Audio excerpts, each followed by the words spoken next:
Greetings, Blood Bowlers, and welcome to the All or Nuffle podcast, your one-stop shop for all things Blood Bowl. Greetings, Blood Bowlers, and welcome back to a brand new episode of the All or Nuffle podcast. And in the name of celebrating the festivities of Orc-tober, today we are going to cover the Black Orc Blood Bowl team. Now, just a slight disclaimer. Some of you guys will have noticed that this episode was originally meant to be a double bill episode, where me and my buddy Gav were going to sit down and record a double bill episode speaking about both the Orc and Black Orc team, comparing them and deciding which one is better. However, there were some serious recording issues. My audio was all over the place. There was a really nasty echo. This time, it appears, based on scrutinous sound checking, that I've managed to stop that from happening. So I've reached out to Gav. I said, listen, I'm not going to be able to publish the episode. What I'm going to do is today I'm going to re-record the Black Orc part of the episode on my own, and then I'll have you on for the Orc section in about a week's time, and then we'll sit and have a discussion about which one's better. Then Gav gave me the go-ahead, and so that's where we're at. Now, a second disclaimer, this episode will not be very long. The Black Orc team is very much one of those teams that is pigeonholed into playing a very specific way. And on top of that, there are only 3 positionals for you to discuss when it comes to, talking about the different players you can take. So this episode may only be 30 minutes long. And this is not because Black Orc aren't a good team or that they're any less of a team than any of the others we spoke about that have got a 50 minutes to an hour episode.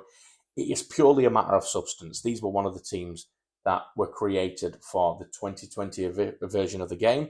And I feel like, not to say that they're simple, but I feel like they were created with not as many moving parts so that they were a lot more friendly to newer players. Alas, they are still a fantastic team. They've still got a lot of character. And there's just not a huge deal of substance for us to speak about. But nonetheless, we will speak about it. Again, probably about 30 minutes or so, because that's about all we'll get out of them. And then next week, Gav's going to come on and we're going to discuss the normal Orc team.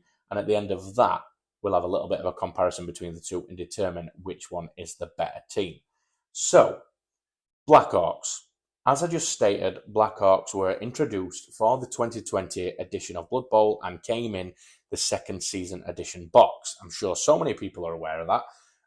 But you just got to state the obvious sometimes.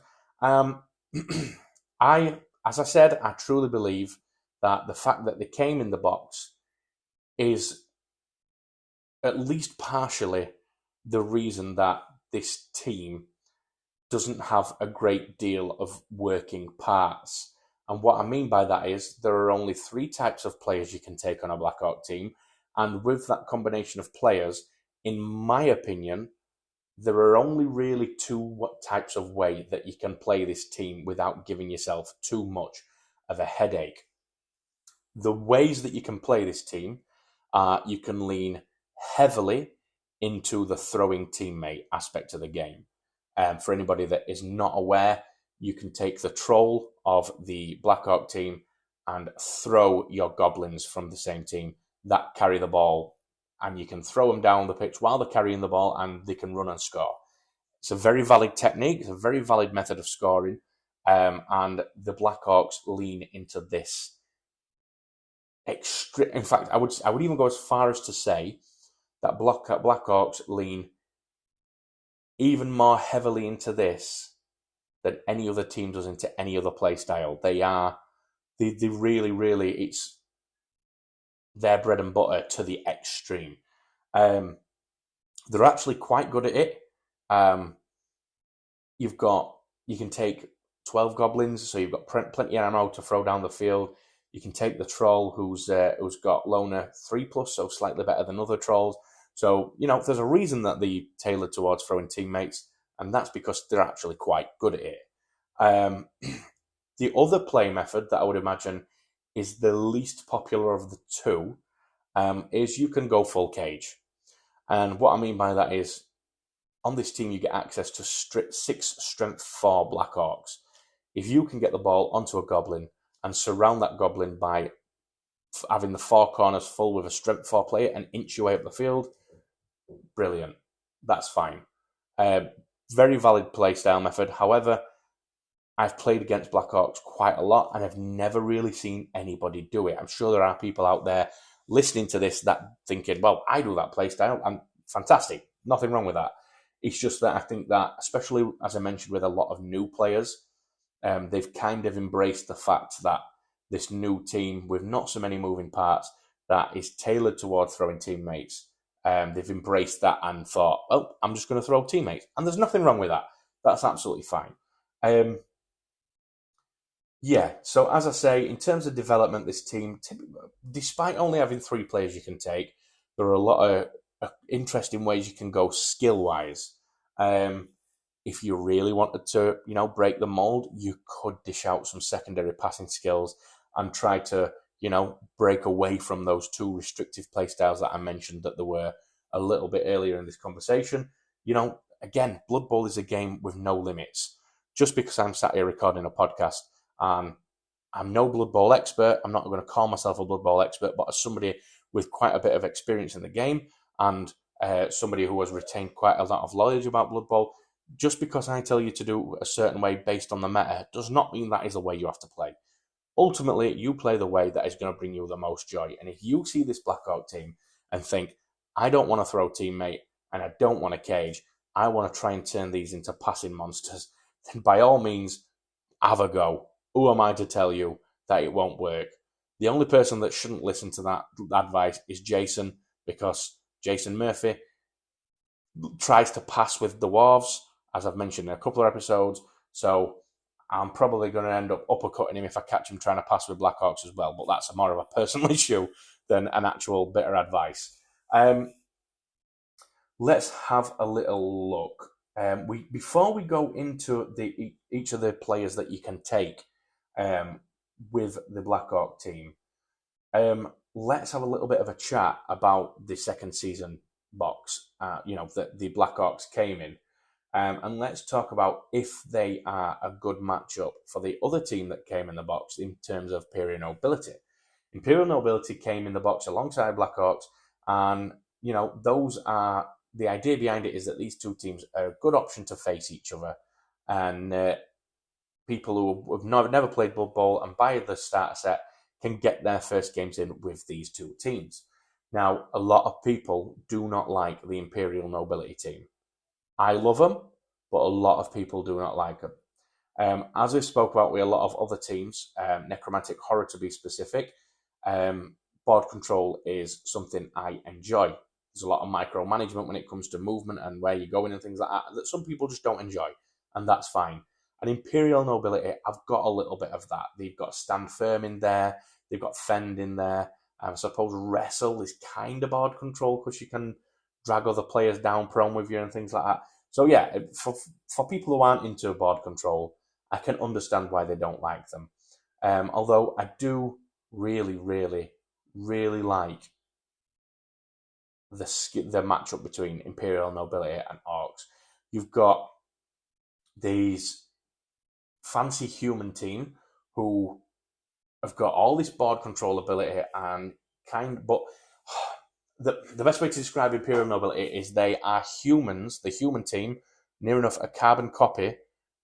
So they are like benchmark, jack of all trades, master of none, with extra board control. They've sacrificed certain things like movement on some of the positionals compared to humans, but they've got that board control. Matched up against the all-out strength of being able to take 6 strength 4 players that the Black Orcs have, which for me, what I kind of want in a starter box when you get the 2 teams to determine whether it's a good matchup is I want variety. I don't want 2 strong teams facing each other. I don't want 2 fast teams facing each other. And to be fair, I probably don't want the extremes of either end facing each other either. I don't want the fastest team versus the strongest team. I kind of want something in the middle, and I feel like that is what Black Orcs versus Imperial Nobility does perfectly. You've got the mediocrity in terms of strength on the Imperial Nobility, but that is bolstered by the board control. And then you've got the overbearing strength of the Black Orcs, but that is kept in check by the lack of movement and the fact that they have to lean on throw teammate, which can be a really tumultuous mechanic in Blood Bowl. So, yeah, we went off script a little bit there, talking about the second season box. But me and Gav, when we were recording the failed episode, we were talking about like Imperial Nobility a bit, and it kind of left a little bit of a seed in my head. Anyway, so as I mentioned, there are only 3 player options for Black Orcs, and we're going to go through them now. The first of these is the Goblin Bruiser lineman. Now, this is slightly different from other Goblin linemen in other teams. It's called a Bruiser lineman because it comes with the Thick Skull skill. We'll talk about that in a second. Going to cost you 45k, which is 5k more than a lot of other Goblins. Movement 6, which as we know is pretty decent. The benchmark across Blood Bowl pretty much. Strength 2, again, standard for a stunty player. Agility 3+, so you've got a decent chance of picking up the ball. 4+ passing, again, not fantastic, but if you really wanted to be one of them crazy people like Jason Murphy, who likes to pass with teams that should not be passing, this is the guy that you're going to want to give some skills to at least be able to try and attempt it. And 8+ armor. Pretty standard cut and paste Goblin stat line there. In terms of skills, again, pretty cut and paste. Dodge, right stuff, stunty. The only thing that's different here is the fact that it's a Bruiser lineman, so it comes with Thick Skull, which means that you can turn a KO into a stun and an injury into a KO. They basically become a little bit more difficult to injure. Still as easy to break the armor on an 8+, but the injury roll, you get a little bit of resistance thanks to Thick Skull. These are very much the players that are going to be picking up the ball for you on this team. These are going to be your ball carriers. Not because they're amazing at it, but because they're the best on this team, because everyone else is pretty terrible at it. In terms of skill access, we got primary is agility. You're going to expect that. You're going to expect that from a stunty player. And equally, you're going to also expect that your secondaries are going to be general and strength, because they're not going to have easy access to that. And then with this being the Black Orc team, they've also got secondary access of passing, because somebody's got to. For me, if I'm getting a skill on this guy, let's just ignore the secondaries for a second. If I'm getting a primary skill on these Goblin linemen, I'm getting maybe sidestep. I'm getting sidestep. If I don't want sidestep, maybe some, is it dirty player or sneaky git? I forget which. I forget, one of those two is an agility. Probably something like that. But I would probably lean more into sidestep than anything, to be fair. Leaning into that agility primary, get some early SPP and get sidestep. Give myself, again, more board control. But, as we know by now, that's just me. So that is the Goblin lineman. Not a great deal to talk about. Pretty basic, cut and paste from a lot of other Goblins in the game. We move on to what a lot of people will consider the star of the show, given that this is where the team gets its namesake. You can take a maximum of 6 Black Orcs. They're going to cost you 90k each. Movement 4, which is slow. We know that's slow by now. Strength 4, which we know is good. Agility 4+, 5+ passing, 10+ armor. That's a fantastic stat line. Really slow, really strong. 50% chance agility when we know modifiers. Definitely not going to be doing any passing with a 5+, 10+ armor. Super tough to kill. In terms of skills, they've got access to Brawler, which means that when they're performing a block that is not part of a blitz action, if in that dice pool they roll a both down, Brawler allows them to re-roll just the both down dice. So if you roll 2 dice and you roll a push and a both down, you can re-roll the one that rolled both down and hopefully to convert it into a POW and knock the player on the butt. They also come with Grab, which is a fantastic skill and is a really good counter to Sidestep, because it stops people from being able to use Sidestep.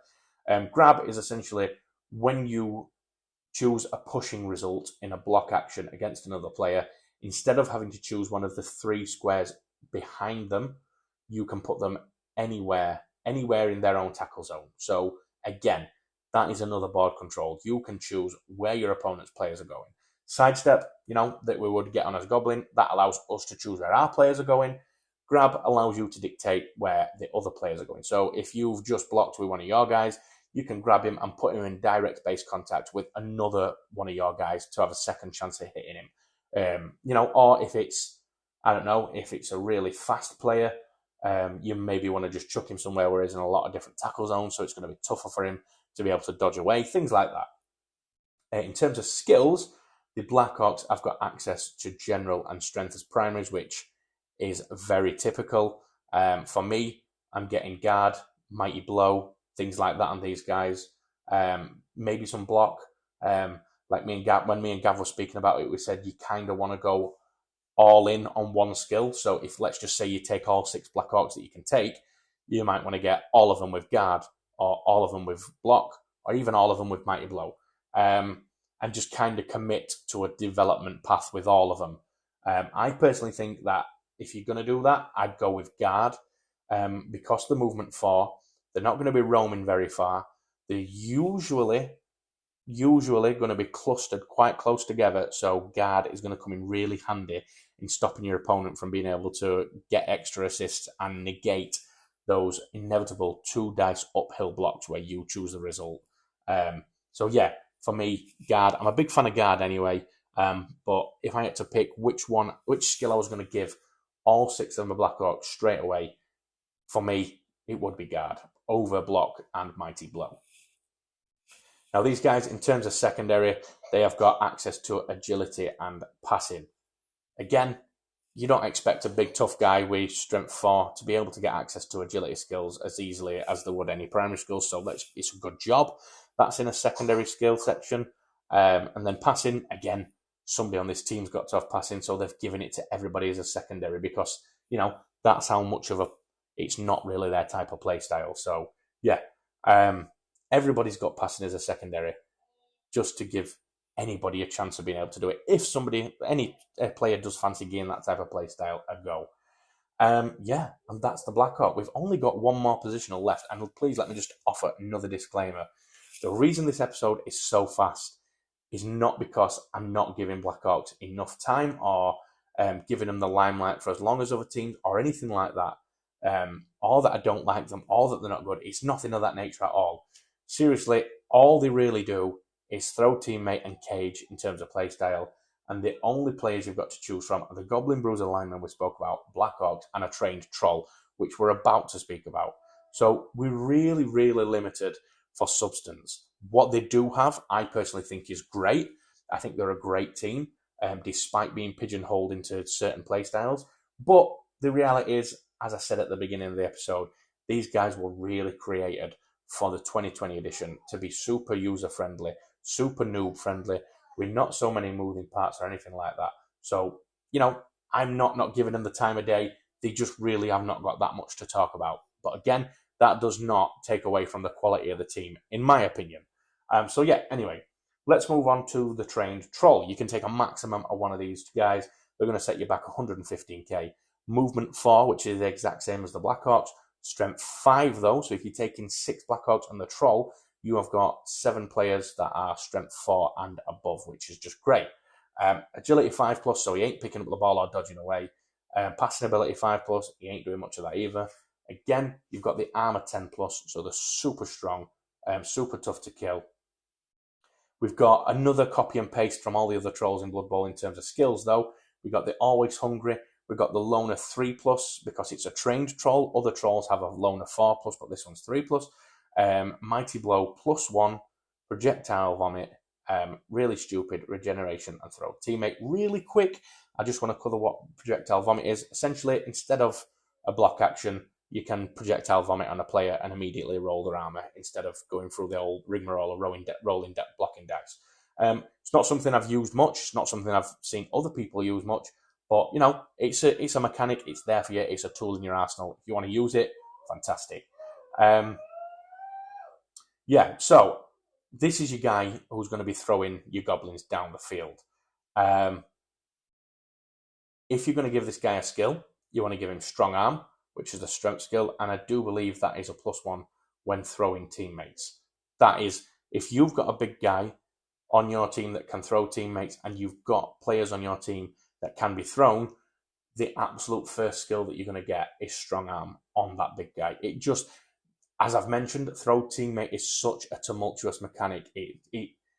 It's one of those things that you can try it 5 times and it'll work perfectly 5 times, but then after that you might try it 50 times and it might fail every single time. There's a lot of moving parts, a lot of things that could go wrong, a lot of dice to roll. So having that +1 from the strong arm is a really, really big benefit.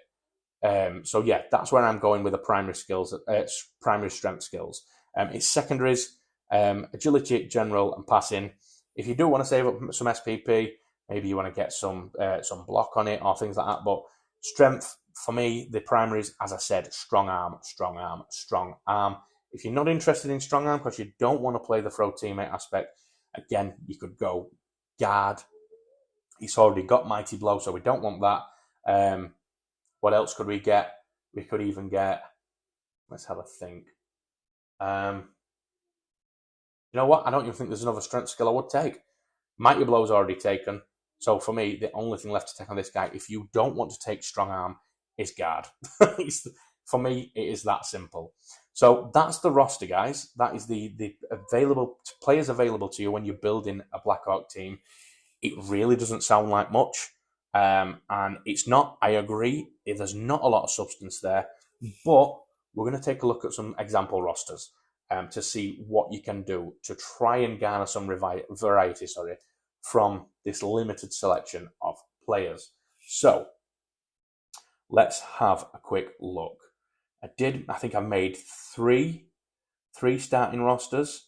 Bear with me a second while I just get this up for you. Here we go. So the first one, this is a build for Black Orcs without using a troll, which sounds strange, but if you want to lean into the playstyle that I mentioned at the beginning, that ignores throw teammate and leans 100% into caging up the field, this is the build for you. It comes in at 990k, so you still got 10k left to play around to put into maybe cheerleaders, assistant coaches, dedicated fans, something like that. And you get, for your money, you get 3 rerolls, 6 goblins, and 6 Black Orcs. Brilliant. If you're not interested in that strength 5 piece that can throw teammates, because again, you don't care about throwing teammates, and I don't blame you because it's very stressful, this is a decent list for you. You get maximum Black Orcs, you get half the maximum capacity of goblins, one of which is going to be on your reserves, and you would have to be able to field 5 players who are not terrible at picking up the ball, and then have 6 strength 4 players that are available to surround that player and inch him up the field. This is very much the cage build. You forfeit the troll, gain a reroll, and gain a couple of extra goblins. Beautiful. Caging all the way. As for the second one, we lean away from caging a little bit, and on this list, this is a troll build. It's kind of this is kind of the throw teammate one, if you ask me. And the reason for that is you get 3 rerolls. But anyway, 970k, so you get 30k left to play with to put into all those other fancy things that we usually do. 3 rerolls, you get the troll, 5 goblins, 5 Black Orcs. So in exchange for dropping a Black Orc, we drop a Black Orc and we gain the troll, essentially.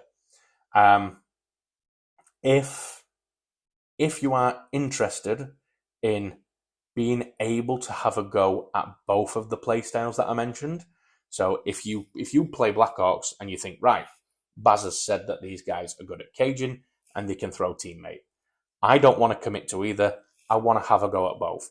This is a good build. You get the troll so you can do the throw teammate, and you get Black Orcs, enough Black Orcs to be able to have a go at the caging. So this is kind of like a swing list where you can swing between the 2 different playstyles.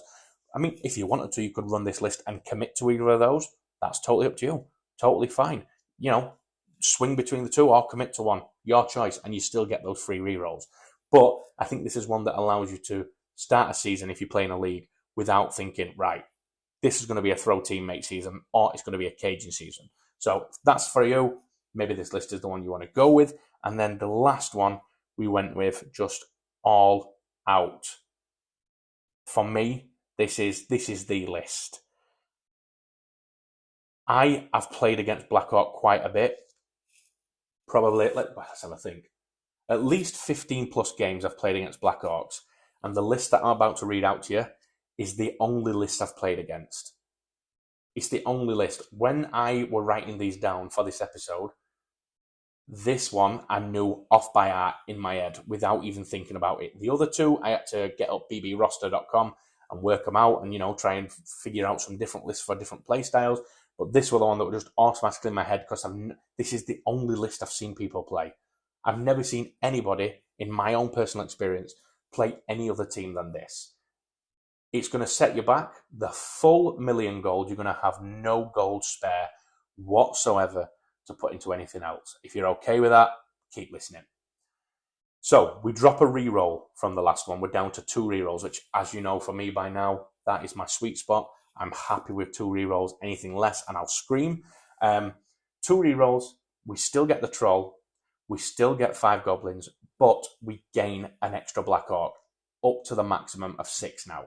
So the last one, we got 3 rerolls, 5 Black Orcs, 1 troll, 5 goblins. Now we've dropped one of the rerolls and got that extra Black Orc. This is fantastic. You max out. If you're the type of person who maxes out, that wants to max out the strength, very much like I do, 6 Black Orcs is what you don't want to be running any less than Black Orcs. And you've got the full capability to cage again, because you've got all 6 of those Black Orcs. You've still got 5 goblins. So 2 of those guys, now that you've got 6 Black Orcs and a troll. One of those guys would be going into reserve. So, you've got somebody to bring in if somebody gets injured. You can cage, you can throw teammate. This one does, for me personally, lean slightly more into caging because you've got the extra strength 4 piece. So you can surround all 4 of your corners of your ball carrier with a strength 4. Then you've got 2 to roam and screen and things like that. So I think this one also leans into caging. These rosters have been very strange. The first one was 100% caging. The second one was like a swing where you could do kind of a bit of both. And this one is sitting somewhere in between those. There's not really a dedicated throwing teammate list because every time you build a throw teammate list, you've always got enough strength for players to still be able to have a go at caging. It's just that some can be more cagey than others, depending on whether or not, on the amount of Black Orcs you've got. I would argue that the last list that we ran is probably the best one for throw teammate because you get those free rerolls as standard, and it means that you've got more opportunity to reroll stuff if things go wrong when throwing a teammate because, as I've stated, it can be a really problematic mechanic. So this is the most common one, the one we've just spoken about, the 6 Black Orcs, 5 Goblins, 1 Troll, 2 rerolls for bang on $1 million gold. If you were to turn up to a local game store today, right now, with a team and ask for somebody who plays Black Orcs for a game, I would be willing to bet a lot of money that this is the list that we'll be running. It's kind of like, it's the out-of-the-box team, barring the Troll. I mean, if you bought the second season edition, it's definitely the out-of-the-box team. I think most players, very much like me, they see that the value of Black Orcs is the six strength 4 pieces you can take on one single team. That's your line of, you can have your full line of scrimmage being strength 4. That is where a lot of people see the value in the Black Orcs, and I am one of those people. So for me, personally, I'm running this list. I want all 6 of those Black Orcs. I want strength 4 absolutely everywhere when I'm playing this team. No doubt about it whatsoever. I mean, some people aren't like that. Like, as I stated a couple of times in this video, just because I say that's the way I'd play it, doesn't mean that's the only way you can play it. You can take any team in Blood Bowl and play it however the hell you want. If you want to buy a Wood Elf team and give them a shit ton of skills to make them super, super strong and make them more of a bashy team, go for it. It's a lot of work, but you can do it. If you want to take a team like, for example, I don't know, the normal Orc team that we're going to speak about in the next episode, and turn them into an agile team that does a lot of pinging passes around and stuff. It's tough to do. It's going to take some time, save up some SPP, but you can do it. Play it however you want. Play it the way that makes you happy. All these are recommendations that are in line with like the most current meta for people that do want to play games and win to maybe have a better chance of doing so. Because at the end of the day, it's all decided by dice. So again, this Black Orc episode, it feels really short, like we've not spoken about much, but I promise you, it's nothing to do with the quality of the team or my opinion of them or what regard I hold them in. There's just not a lot of content, as I'm sure you will have seen from going through that roster. But they're a fantastic starter-friendly team for people who are new to the game. And do you know what? They're not even a bad team for veteran players who want to just play a flippant game of smashing people around and maybe flinging a few goblins and things like that. So yeah, that'll be the end of the episode for the Black Orcs, I'm afraid. Wow, only 30 minutes long. Please join me next week where I'll have Gav and we will talk about the Orc team. On it's just the normal Orc team. And at the end of the Orc episode, we'll have a little bit of a segment where we compare the Black Orc team to the Orc team, discuss the strengths and weaknesses of both in comparison to one another, which type of player might take one or the other, and then ultimately come to some sort of agreement or disagreement on which of the two is the better team. Also, please watch out at the end of this month, near the end of October, for a special Halloween episode where we are going to do a Shambling Undead episode. I think Gav may join us. I think there's also a Lizardmen episode in the calendar, which I think Gav also wants to be a part of. So there is plenty coming up with the All or Nothing podcast. So please keep an eye out for that. Please be sure to follow the podcast so you get notified whenever I upload a new episode. And yeah, thank you very much for your time. Have a fantastic weekend, and I will speak to you soon. Greetings, Blood Bowlers, and welcome to the All or Nothing podcast, your one-stop shop for all things Blood Bowl.